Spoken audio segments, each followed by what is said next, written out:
আমি টাঙ্গাইল সদর, টাঙ্গাইল থেকে আসছি, চিলমপুর ইউনিয়ন, চরপাকুল্লা গ্রাম। আমরা অসহায়, 20 বছর ধরে আমার স্কুলে আমরা 6 জন শিক্ষক বিনা বেতনে শিক্ষকতা করছি। আমরা দীর্ঘদিন যাবৎ আন্দোলন করছি, কিন্তু আমাদের আন্দোলনে কেউ সাড়া দিচ্ছে না। আমাদের রাষ্ট্রপতি প্রধানের কাছে আমাদের অনুরোধ, আমাদের স্কুলগুলোকে নিবন্ধন করে দেওয়া হোক, এমপিভুক্ত করে দেওয়া হোক। আমরা আমাদের চর এলাকা ছোট ছোট বাচ্চা নিয়ে কতটা কষ্টে আছি। মহোদয়ের কাছে আমাদের একটাই অনুরোধ, আমাদের স্কুলগুলোকে আপনারা দয়া করে এমপিভুক্ত করে দিন, আমাদের ডাল ভাত খাওয়ার ব্যবস্থা করে দিন। আর কতদিন এইভাবে চলবো?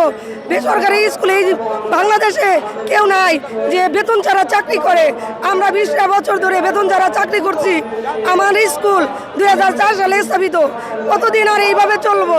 আপনাদের কাছে আমরা বিনোদন অনুরোধ রইল, আপনারা দয়া করে আমাদের স্কুলগুলোকে এমপিভুক্ত করে দিন। আপনাদের একটা দয়া, একটা স্বাক্ষরে যদি আমাদের এতগুলো স্কুলের আমাদের শিক্ষকের প্রাণ বাঁচে, সেটাই অনেক কিছু। আল্লাহর কাছে আপনাদের জন্য আমরা দোয়া আশীর্বাদ করব, আপনারা আমাদের দয়া করুন। আমরা 20 বছর ধরে বাংলা স্কুল মাস্টারি করছি, 6 জন শিক্ষক। এখন আমরা কোনো বেতন পাচ্ছি না, বিনা বেতনে কোনো টাকাই পাই না। পরিবার ওই আল্লাহ যেভাবে চালায় এইভাবে চায় না, পয়সা কোথাও থেকে আমাদের আসে না। আমাদের যে চেয়ারম্যান মেম্বার, তারাও আমাদের স্কুলের দিকে তাকায় না যে আমাদের 6 জন শিক্ষকরা একটা কাট করে দিবে, তাও এখন পর্যন্ত দেয় নাই। আমরা বেতন পাচ্ছি না। আমরা আমাদের বাবা মা আছে, বাবা মারা আমাদের খুব কষ্ট করে আমাদের সংসার নিয়ে, বাচ্চা কাচ্চা নিয়ে আমরা খুব পরিবার পরিজন নিয়ে খুব অনাহারে অর্ধাহারে খুব কষ্ট করে আমাদের জীবনযাপন করা হচ্ছে। বাংলাদেশ বেসরকারি প্রাথমিক শিক্ষক সমিতি কর্তৃক আজকের এই মানববন্ধন থেকে আমি আপনাদেরকে মিডিয়ার মাধ্যমে জানাতে চাই, আমাদের বিদ্যালয়গুলো দীর্ঘ তৎকালীন সরকার 2013 সালে 26,193 বেসরকারি প্রাথমিক বিদ্যালয় জাতীয়করণের ঘোষণা দেয়। ঠিক সেই সময় বাংলাদেশের জেলা উপজেলা থেকে অধিদপ্তরের সঠিক তথ্য উপাত্ত না আসার কারণে অনধিক 5,000 বিদ্যালয় জাতীয়করণ থেকে বাদ পড়ে যায়। আমরা 2013 সাল থেকে অদ্যাবধি পর্যন্ত আমরা স্কুলে পাঠদান কার্যক্রম চলমান রেখেছি। আমরা আমাদের বিদ্যালয়গুলো সরকারের কাছে উদাত্ত আহ্বান জানাবো, আমাদের বিদ্যালয়গুলো জাতীয়করণের সুব্যবস্থা করে দিয়ে, আমাদের পাঠদানের সুব্যবস্থা করে দিয়ে আমরা যাতে ঘরে ফিরে সমাজের সম্মানের সহিত আমরা বেঁচে থাকতে পারি। আমরা সবাই অনার্স মাস্টার্স কমপ্লিট করে আজকে দীর্ঘ 1.5 যুগের বেশি সময় ধরে আমরা এই বিদ্যালয়গুলো পরিচালনা করে আসছি। আমাদের বিদ্যালয়গুলো সরকারি বিদ্যালয়ের সাথে আমাদের বিদ্যালয় থেকে আমাদের ছাত্রীরা বৃত্তি পরীক্ষা দেয় এবং আমাদের ছাত্রছাত্রীরা ট্যালেন্টগুলো বৃত্তি পায়। সরকারের সমস্ত কার্যক্রমে অংশগ্রহণ করার পরও, সমস্ত তথ্য উপাত্ত দেওয়ার পরও আমাদের বিদ্যালয়গুলো জাতীয়করণের এখনও সুস্পষ্ট কোনো তথ্য উপাত্ত ঘোষণা এখনও আসেনি।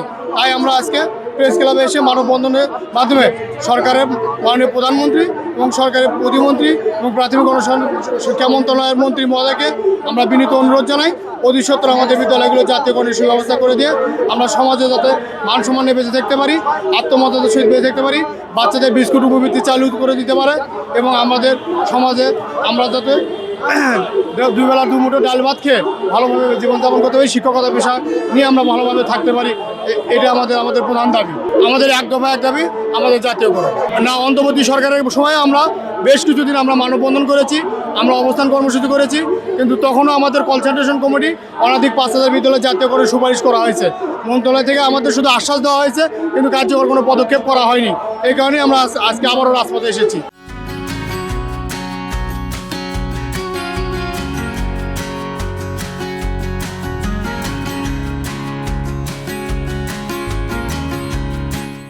আমরা ইতিমধ্যে আজকে আমাদের 4 জন প্রতিনিধি দল মন্ত্রণালয়ে ডেকে পাঠাইছে। তারা প্রতিনিধি দল মন্ত্রণালয়ে সচিবদের সাথে কথা বলার জন্য নিয়ে গেছে আমাদের এখানকার ডিএমপি কমিশনার। আমার আজকে যদি মানববন্ধনের মাধ্যমে আমাদের সুস্পষ্ট কোনো তথ্য না আসে, তাহলে আগামী দিনে আমরা সারা বাংলাদেশের শিক্ষক ঐক্যবদ্ধভাবে এই প্রেস ক্লাবে অবস্থান কর্মসূচি ঘোষণা করব। যতক্ষণ পর্যন্ত মাননীয় প্রধানমন্ত্রীর কাছ থেকে সুস্পষ্ট কোনো নির্দেশনা না আসবে, ততক্ষণ পর্যন্ত আমরা আমাদের আন্দোলন চালিয়ে যাব। আমাদের ক্লাস বন্ধ নাই। আমরা প্রত্যেক স্কুল থেকে 1 জন বা 2 জন আমরা প্রেস ক্লাবে এসেছি। আমাদের স্কুল নিয়মিত এবং চলমান এবং যোগ্য এবং প্রতিদিন আমাদের পাঠদান করা হয়।